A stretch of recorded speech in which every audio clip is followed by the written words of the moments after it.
Първо включваме кабел в колата. Това е първата стъпка. След това нашата Travel by Electric карта. Етапа на място за авторизация.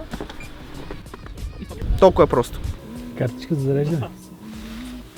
Карта за зареждане трябва да електрик. Това е най-важното нещо от цялото пътуване. Букурещ. Така. Благодаря още веднъж на Финес и поздрави на Електрик. Ще и го показваш и ако не иска, няма да го постваме. Евентуално. Няма да си свалиш кабела. Так.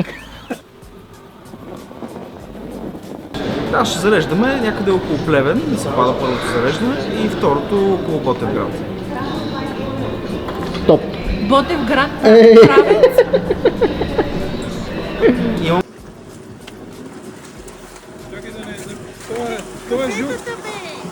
Кафетата ще паднат. Това е Митко със сигурност. Това е Боби. И после шо жените били еманципирани. Или какво правим? Неволя.